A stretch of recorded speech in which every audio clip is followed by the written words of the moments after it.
Yeah, interesting updates on Gonzo. Not that they were ready with the follow-ups necessarily. But no, I like the follow-up on Travion Henderson had a hold. Vrabel said he expects him to do something in practice. There was a follow-up question about Travion Henderson. Yeah, he's holding guys. And then they got it. Is that what it even was? He was basically, he had holds. Do you want to try to teach him not to hold? He's like, yeah. I missed that. I heard the Henderson part, and I was ready to spike a remote in here. But okay, he expects him to do something in practice. Could he play this week? Sure. Curran got into a whole exchange with him about injury information and how much you should offer up and why Vrabel won't give out timelines, etc. And then there was a follow-up question even later on where he was asked about Gonzo's mindset. He got a little snippy with this. He said, guys, locker room's going to be open in a little bit. Go ask him. So maybe we'll hear from Gonzalez in a few minutes, or at least we'll get some quotes from him and whatever else. So if he's available, that to me is pretty telling. Yep. You know, obviously once he's out on the field, we'll get a practice report. Then we'll really know. But, yeah, if he's just made available on the heels of being on Good Morning Football, it's good. Well, then maybe he's out there. That is good. So I feel like if he's out there today and he said he'll do some things, that strikes me as he'll pop up as limited on the injury report today. That would be based on listening to Vrabel there. And I didn't think this would be the case, so I was wrong about this. But listening to Vrabel, I agree. I'd expect him now to be limited. And then not only that, but I feel like it does put this Sunday in play. And then I would say the following Sunday, barring a setback, which maybe there already was a setback, we don't really know, then it'd be almost guaranteed that he plays week 4. If you start practicing now, I could see them maybe missing this Sunday's game, but you don't practice. You don't have 6 practices. I'm sure there are some examples, and we can point to it and be like, well, that guy did that. But for the most part, if he has 6 practices under his belt, even if they're all limited, I feel like that game against Carolina, he could be out there. I would say, again, let's see the practice report today. I mean, this is what Vrabel just said. Yeah, he's going to go do some stuff. What is that on the side? Like, what is that? Is he going to stretch? What does that mean? But it's more than it was. It's definitely more than it was. So that's very encouraging. I'd say if he's out there today, even in limited capacity, he could play this weekend. He should definitely play against Carolina. And okay, well, that's quite an abrupt change from Curran yesterday saying Buffalo. Very exciting. And I don't know, kind of wondering where he was at. Vrabel did still get a little annoyed there, but that one I would say is lashing out less at Gonzalez and more at, well, guys, I'm not going to speak to his mindset. Go ask him. Yeah. Especially if Vrabel knows he's available today. I don't even think that was snippy. And then he even kind of followed it up being like, you can ask him about any player. I'm not going to – that is a tough question for coaches to answer. Like, well, how does this player feel? Ask him. Like, go ahead. That's why we have this. Like, they have their media availability. How does he really know about how he feels? Well, but if Gonzo's available, it'll be the first time. So maybe people have tried to ask him. He hasn't been available. So true. Hey, so, I mean, he has the out today. Yeah. I guess he didn't ask him last week. But if Gonzo's available to the media today, I think, again, that would be telling in its own right. And then Vrabel's like, okay, well, locker room's going to be open. Go talk to him. As the text line points out, nobody is more ready for a good quote than Gonzo. So get ready. Get ready for something good today. I think the locker room should be opening about now, so we should know. Look, if he's talking, great sign. Very good. Vrabel's directing you to go talk to him, so I'd imagine he'd be available. But he's limited in practice today. That's a great sign. The only people that could have asked him about his mindset was Good Morning Football. That's the only people. He hasn't talked. So the only people who could have asked him was yesterday. Yeah, but they asked him about Vrabel jumping in the pile even though he wasn't practicing. There you go. Yeah. Let's get under the hood a little bit. So I would say look at the wheel. Look, I didn't expect this. Even as of 15 minutes ago, I didn't expect this. That's good. That's positive. But that is a positive update. What do you think about his answer about, and I thought we were playing semantics. Somebody asked him about Drake May motivating him. And he's like, well, we don't want to motivate him. We want to try to inspire him. Yeah, he's like, which, you don't motivate pro athletes. I mean, I don't know. It is very semantics. I feel like that was semantics. I'd like to think what Vrabel was trying to do there, and I'll give him some slack on this.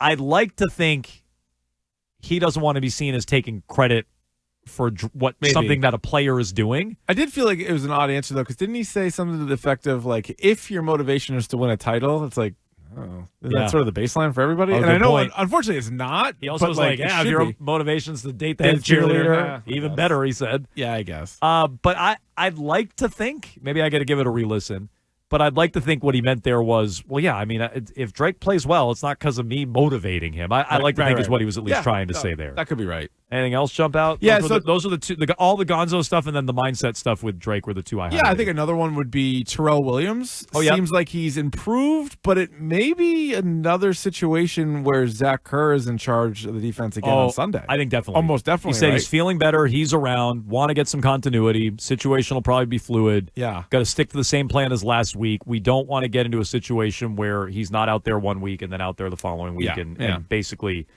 Okay. You want to get him right, but you also want to be fair to the players and give them some consistency and some. So that's tough. That's not expectation. Not ideal for anybody involved, but that's what they're dealing with right now. He was also asked about giving a game ball to Andy Borregales after he missed 2 kicks. But he did make the 53-yarder. Oh, sorry. That was another good one. He was quick to point out that he was like, hey, we play a lot of rookies. And I think they're going to have to rely on the rookies because a lot of the second-year players aren't even on the team anymore. It's really just Drake May. The third-year guy, you've had these bad draft classes. You're leaning more on the rookies. And I think he knows he's going to have to build them up. You're going to have games like week 1 where Campbell and Wilson both were like, I don't know. And then they were both great week 2. And so you and I, it's easy for us to be like, get rid of Borregales, see you later. But they drafted him. They're committed to him. It was a horrible start. Yeah. But he stuck with him. Hit the 53-yarder, wanted to sort of get behind him in the post game, and we'll see what the benefits of that are. I also thought that was a very disingenuous answer about Borregales. He's like, well, everybody notices when the kicker misses the kick. It's like, well, of course. Yeah. What's he play? 7 snaps a game? Of course. He's like, well, you get a false start out there. People maybe notice the O lineman. It's like, yeah, Will Campbell. What percentage of plays does Will Campbell each guy screw up on? 60 snaps. Yeah, right. Morgan Moses played 60. How many does the stupid kicker play? So, I mean, to me, that's just a very 6, 7 or 8. Good call. At most. Yeah. So that was just a very disingenuous answer. Like, oh, well, everybody notices when the kicker misses the kick. Of course, that's the job. That's sort of the nature of it. He's not out there that much. Always has been, always will be. Make the kick. No. Also, these weren't 60-yard field goals. These were extra points. So, yeah, we're going to notice. Yep. Also, like we've all been saying since late afternoon Sunday, they need to work on tackling, and he even acknowledged that. That's going to be a point of emphasis this week. Now, I don't know what that means. I don't know. I don't think you're really going to be taking guys to the ground too much, but maybe you do. Maybe. And the other thing I don't want to hear, and Curran even did some of this yesterday. He's like, well, you don't hit like you used to in practice. The Patriots definitely didn't. And Vrabel did that by design. They barely were ever in full pads. They were not thudding. Mm-hmm. They were not taking people to the ground. They did none of that. Yep. So, if that's the excuse, and people want to lean in on that, well, then look at Vrabel on that one. But I would tell you, it's encouraging now on Christian Gonzalez that he could be out there this weekend. I went from no chance to now I'm kind of listening to Vrabel there, that he's probably out there this weekend.